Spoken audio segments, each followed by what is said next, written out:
Researchers say they verified and sequenced Hitler's DNA. What they discovered is a controversial bombshell by Katie Hunt. Updated November 14, 2025, 8:52 a.m. ET, published November 13, 2025, 7:31 p.m. ET. A close-up of the cloth taken from a sofa in Adolf Hitler's bunker, where the German dictator killed himself in 1945. Researchers have analyzed a sample of DNA believed to belong to Adolf Hitler, which they say reveals the dictator of Nazi Germany had a genetic marker for a rare disorder that can delay puberty, according to a new documentary.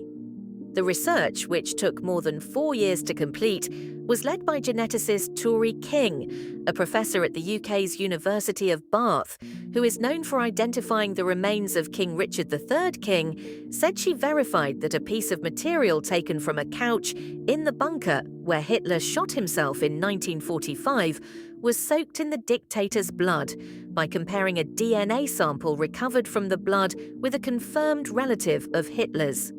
In addition to suggesting the possibility that Hitler had a hormone-disrupting congenital condition called Kallmann syndrome, the documentary examined rumors that the dictator had Jewish ancestry and looked at whether he had a genetic predisposition to certain mental health conditions. Called Hitler's DNA, Blueprint of a Dictator, the documentary premieres Saturday on Channel 4 in the UK. However, the findings shared in the documentary haven't been reviewed by other scientists in the field or published in a scientific journal, making it hard for experts not involved in the project to evaluate the validity of its assertions. King said that the analysis had been submitted to a high-profile journal and said she hopes the work will be published soon.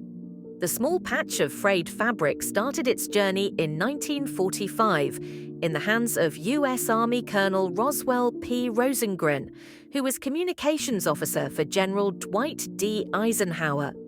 When Rosengren was allowed into Hitler's bunker by Soviet forces, he cut a swatch of material from a blood-stained couch. According to the documentary, the swatch stayed in Rosengren's family before being put up for sale at auction in 2014 and purchased by the Gettysburg Museum of History in Pennsylvania. "We didn't know what we were going to find," King said. "It could have been the most boring genome on the planet, but it has been incredible."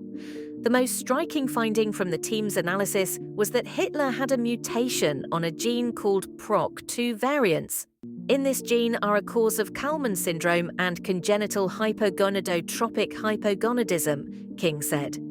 In boys, these conditions can delay puberty and cause undescended testicles. Basically, they are characterized by low testosterone levels. You either don't go through puberty or you go through a partial puberty. 5% of cases get associated with a micropenis, King said, referring to a small but normally structured penis, clues. In the historical record, Nazi leader Adolf Hitler sits on the edge of a desk at his Berghof residence in Berchtesgaden, Germany, during World War II, circa 1940. At the time of his death, Hitler was observed at the end of the sofa with a gun, and blood splattered on the couch and the wall behind him, said Nicholas F. Bellantoni, emeritus state archaeologist with the Connecticut State Museum of Natural History. He examined parts of the sofa, which is now in Russia, in 2009. If the provenance of the sofa material used is confirmed to have come from the bunker and from the settee that Hitler and Eva Braun died on, then the likelihood of the blood having come from Hitler is very good, Bellantoni said by email. The new details that King put forth appear to align with the historical record, according to Alex Kay, an expert on Nazi Germany and senior lecturer at the Chair of War Studies at Germany's University of Potsdam. Kay also appeared in the documentary.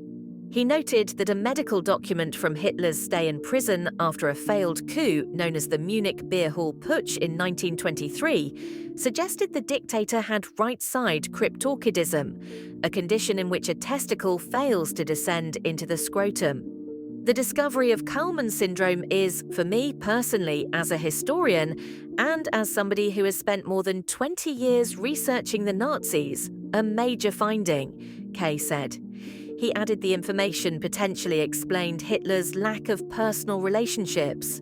Kay and King said the findings also put to rest lingering rumors that Hitler had Jewish ancestry, speculation that stemmed from Hitler's grandmother becoming pregnant while working in a Jewish household, according to the documentary.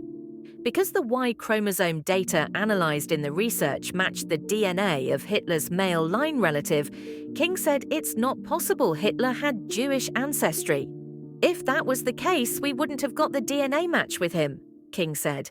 That DNA match not only confirmed that this is Hitler's DNA, but also confirms that that story of human Jewish ancestry through his father is just simply not true.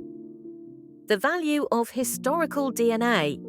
King said she had some initial reservations about taking part in the documentary, but decided to participate because she felt her expertise would ensure that the analysis was scientifically rigorous. This is also not just a documentary, but an academic paper, she said, adding she had no publication date to offer. Scientists have previously used DNA to study well-known historical figures. Beethoven's DNA, recovered from a lock of hair, revealed that the composer had health issues. Archaeologists also widely use ancient DNA from human remains. However, without information on the quality of the genome, the raw data, or how the analyses were done, it is not possible to assess the assertions made in the documentary, according to Pontus Skoglund, senior group leader of the Ancient Genomics Laboratory at the Francis Crick Institute in London.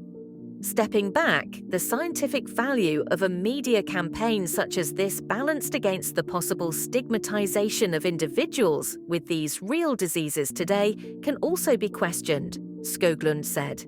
He added that the researchers could have shared the findings with the scientific community on what's known as a preprint server before a formal peer review and publication in an established journal. It's plausible that historical DNA could be extracted from the piece of cloth, but there has to be good justification for studying the DNA from historical figures and a defined set of questions, said Tom Booth, Skoglund's colleague and a bioarchaeologist at the Francis Crick Institute. There are extensive historical records documenting the behavior of Hitler in public and private, Booth said via email.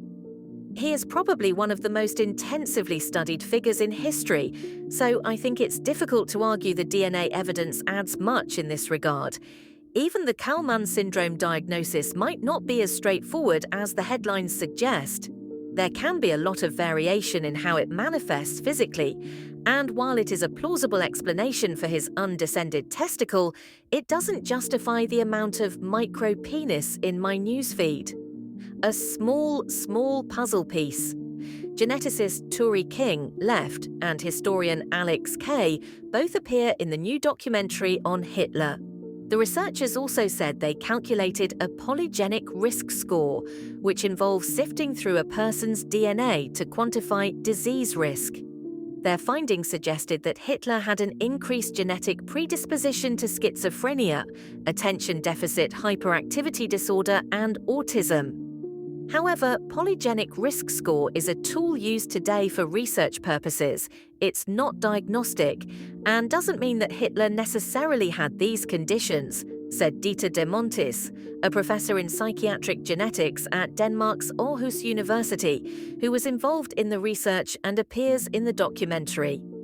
Currently, we are at a state where polygenic risk scores for psychiatric conditions are only used in the context of research, de Montis emphasized. We can say something at a group level, but not an individual level.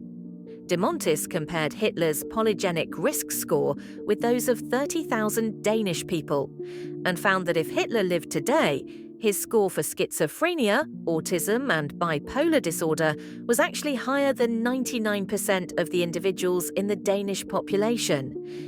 It is also rare to have a high polygenic risk score for all three conditions, she added. It's not diagnostic, and I also want to stress that the score absolutely by no means leads to any certain kinds of behavior or actions, de Montis said. King agreed. We are at great pain not to stigmatize people with these conditions because, it's incredibly rare that people with these conditions go on to commit violent acts, she said. And the other thing is that Hitler did not act alone. He had hundreds and thousands of people who helped him, King noted. They're not all going to have the same genetic makeup as him. His genetics is just a small puzzle piece.